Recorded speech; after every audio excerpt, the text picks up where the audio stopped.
Welcome back to the Vintage Telephones channel and Happy New Year, everyone. We're going to start out our 2025 with another telephone.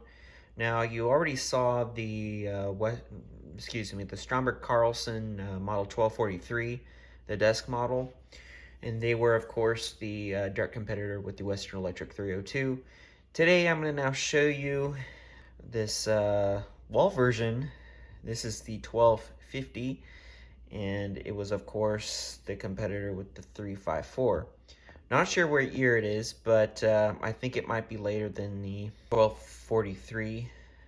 Now, these are about the same as a 1243, except they were only made, as far as I know. This one happens to be bakelite housing. Now, the Stromberg Carlson 1243s are never made of bakelite for their housings. They were always a metal. So again, just like the 1243, it's going to have the cut corners here. They're not cut corners, but they just made them a little different. And of course, there's more trim on these telephones as well. More Art Deco. This one, I'm not sure what year it was made, but it seems to be a little bit later, as it has a dial with the clear finger wheel. It's a plastic one. Now, the early ones were metal. Now, these dials, I understand from what people said about them, they're cheaply made, and Stromberg Carlson didn't make their dials at first. They did use North electric dials, and they also used, of course, automatic electric dials. Most of the time when I come across these dials, they're very slow or either seized. This one is actually spinning okay, so I may not need to disassemble this dial completely. But the other ones I had to do on my Fat Boy and, of course, my 1243. They're kind of a pain in the butt to work on because no matter how much you oil it and try to get it adjusted as best as possible, it doesn't ever feel right. And this one returns fine, so all I need to do is lightly oil it, maybe blow the dust out or something, and wipe it. So I don't need to mess with it too much. Now, I don't know how original everything is on this telephone, because I do know, for one, that this handset cord was replaced because it is a handset cord that's supposed to fit on a 500 series telephone. I already opened up the telephone, and it has the type of restraint that would fit in the handset. This handset cord was actually fitted backwards, so the part where it goes in the handset is actually in here, and the other side is, of course, going in the handset to, I guess, adapt it a bit. So I think I'll definitely keep this cord on this telephone because I guess it's okay. There's nothing wrong with it. I think it's definitely an aftermarket, so it was probably purchased through a refurbishing shop, or they handmade these cords.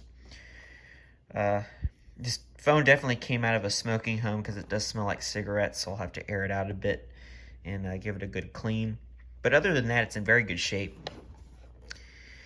Just like the 1243, they have that special little... Now, this thing is supposed to have like some of these were a switch, so these didn't push down for nothing. That wasn't...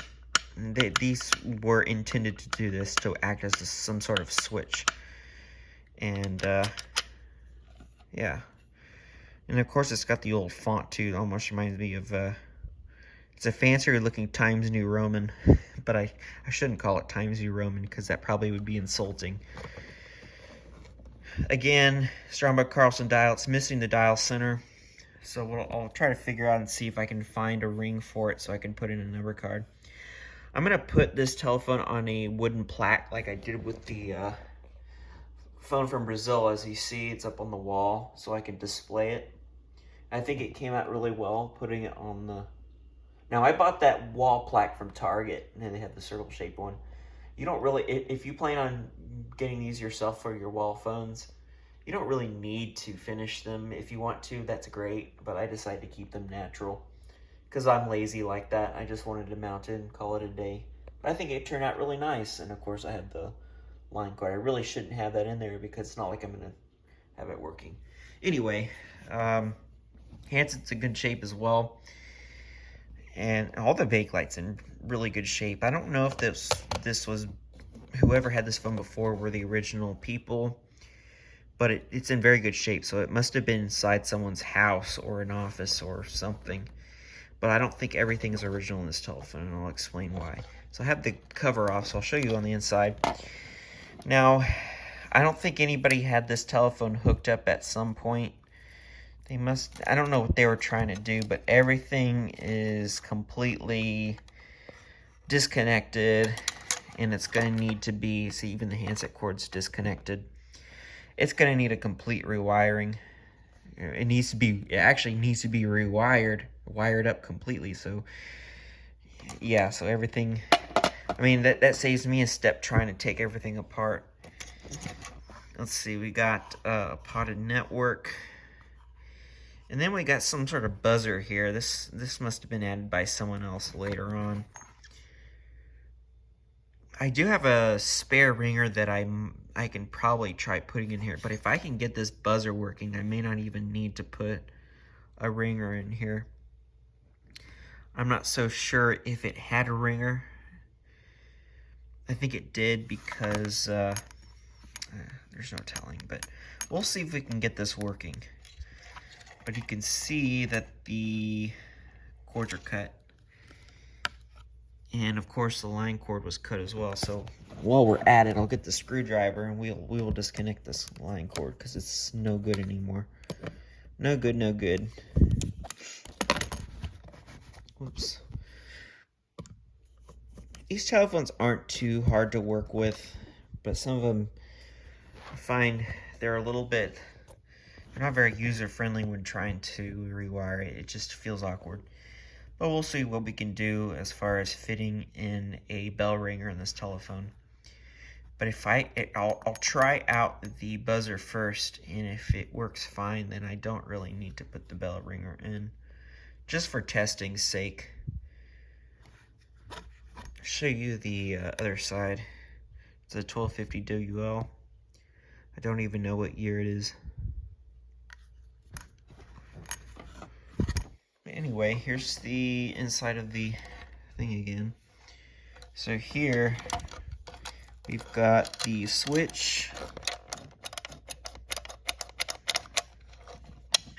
and there's that little thing, that other switch, that other movable part that's meant for a different switch. It's not connected in there, there's nothing in there.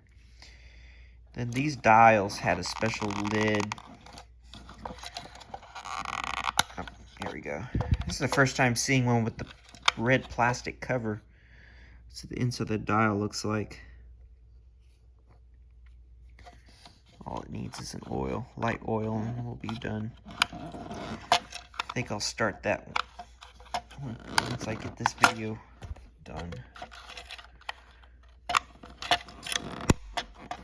And then you have to take all these screws out just to remove the whole cover.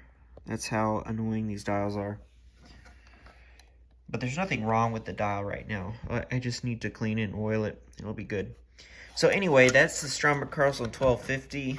The successor of the 1243 and the 1250 were, of course, the 1543, which was more like a 500 series telephone.